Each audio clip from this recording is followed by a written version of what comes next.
Hello friends, today to start, here's a quote that is funny, sad, sarcastic, and deeply ironic. It comes from the controversial Woody Allen, writer, director, and actor.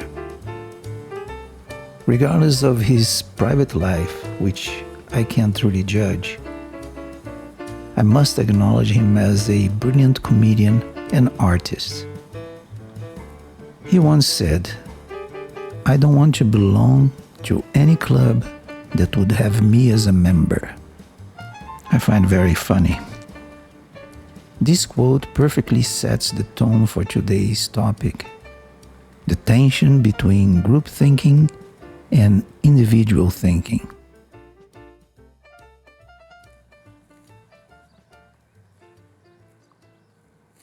For me, the problem with group thinking is that even when we disagree, the group's ideology can slowly begin to shape us. Sometimes through a kind of a pressure or imposition. If an individual isn't strong enough to hold on to their own morals, ethics, and values, their inner compass, then group thinking can easily take over. After all, we are all influenced by our environment, by ideas around us, our upbringing, and by the systems we live in. So the real question becomes, how do we maintain our individual beliefs and still, perhaps, be part of a group?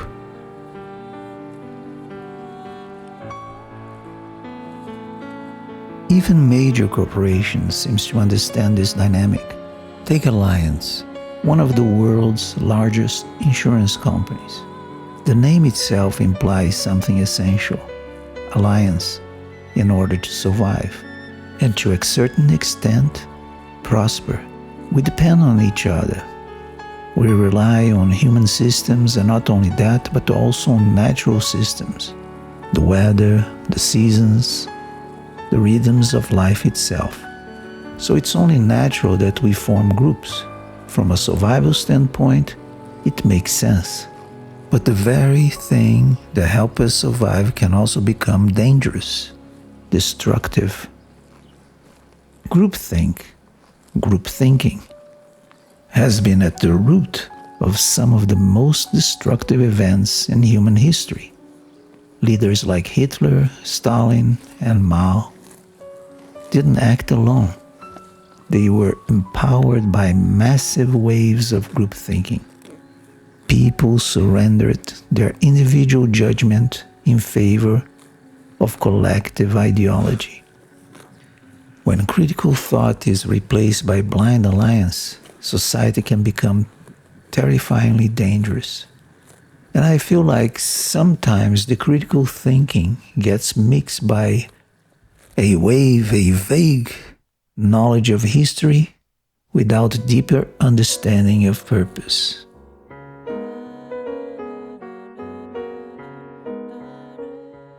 That same dangerous group energy thrives when social media amplifies waves of outrage, trending opinions, cancel culture, fake news, and identity politics. Algorithms reward conformity and emotional reaction over thoughtful reflection. Marketing. Slowly, even AI will shape us into conformity as the tech masters align those algorithms.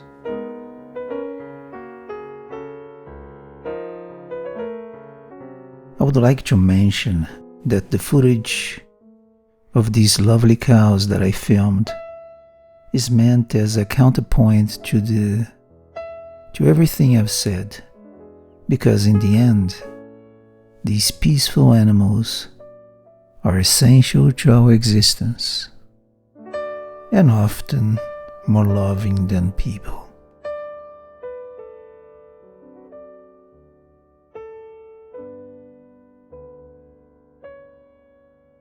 Now, on the other side of the spectrum, individualism also has its pitfalls. When taken to the extreme, it can become a closed, ego-driven system. An individualist mindset that isolates itself from others, that disregards community, can lead to selfishness, alienation, and disconnection from the world. Entitlement also. But individual thinking is something else entirely. It should not be confused with individualism. Individual thinking is the ability to make coherent, conscious judgments, not just for personal benefit, but also with the potential to positively influence society and the world around us.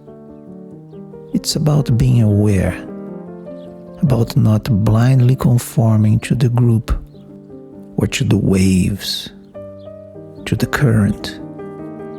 It's not about rejecting others. It's about refusing to surrender your ability to think clearly, independently.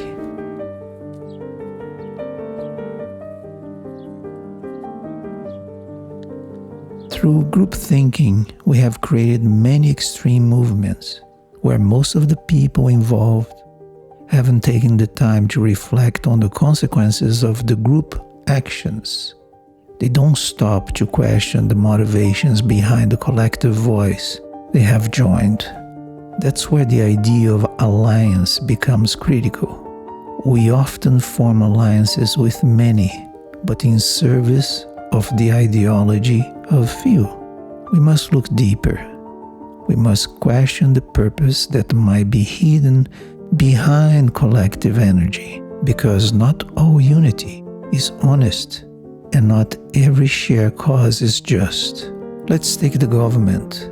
The government itself is interested in social conformity and group thinking, but as individuals within these groups, we are very disposable.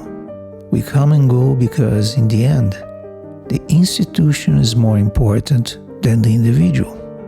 The continuity of government and governance is prioritized over individual thoughts, needs, and visions.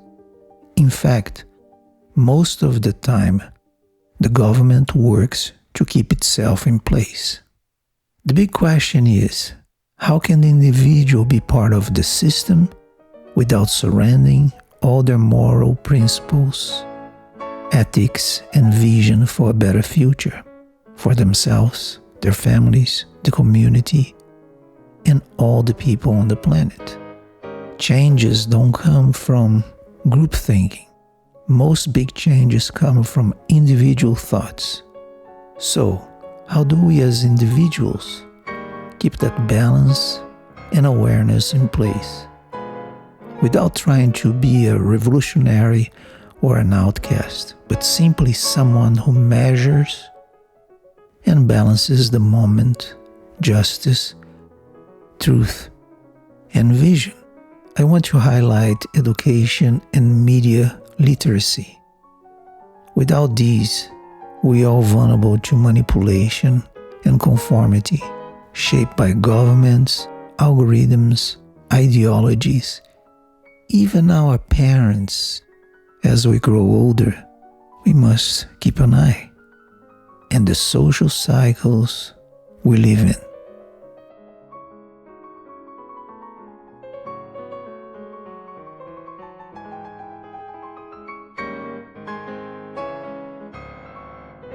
And I believe that philosophy should be taught from childhood.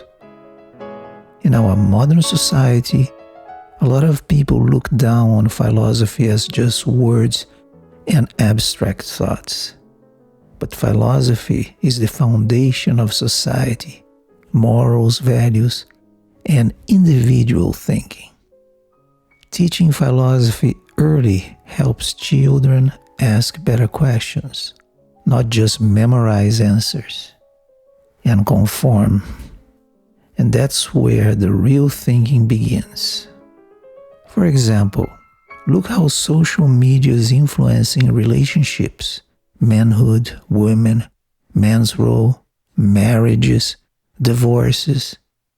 The influences are everywhere, and group thinking is constant. Outside, we see it coming as a big wave that can quickly take our individual balance. But the funny thing is, most people believe they are individual thinkers, but in the end, they follow the same patterns, the same holidays, the same life structures, conforming to the seasons without even noticing. The same packaged dreams of happiness. For me, in the end, it's not about choosing between being alone or being together. It's about staying awake, maintaining the clarity to think individually, even while moving through a collective world. Group belonging has evolutionary advantages in the past like safety, cooperation, and identity. But ideology can gradually take it over if you're not critically aware. Take, for example, Nazi Germany and Hitler, how mass propaganda and nationalism created blind loyalty. Or the Soviet Union and Stalin, the cult of personality and fear-based unity. These weren't just dictators, they were empowered by the masses who often willingly follow.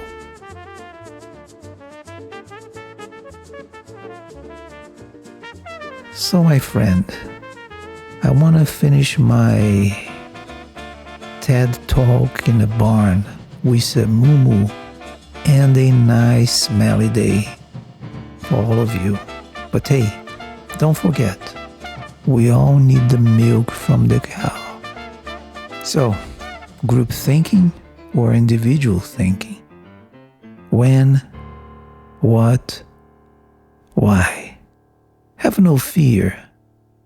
Purpose in a world of noise.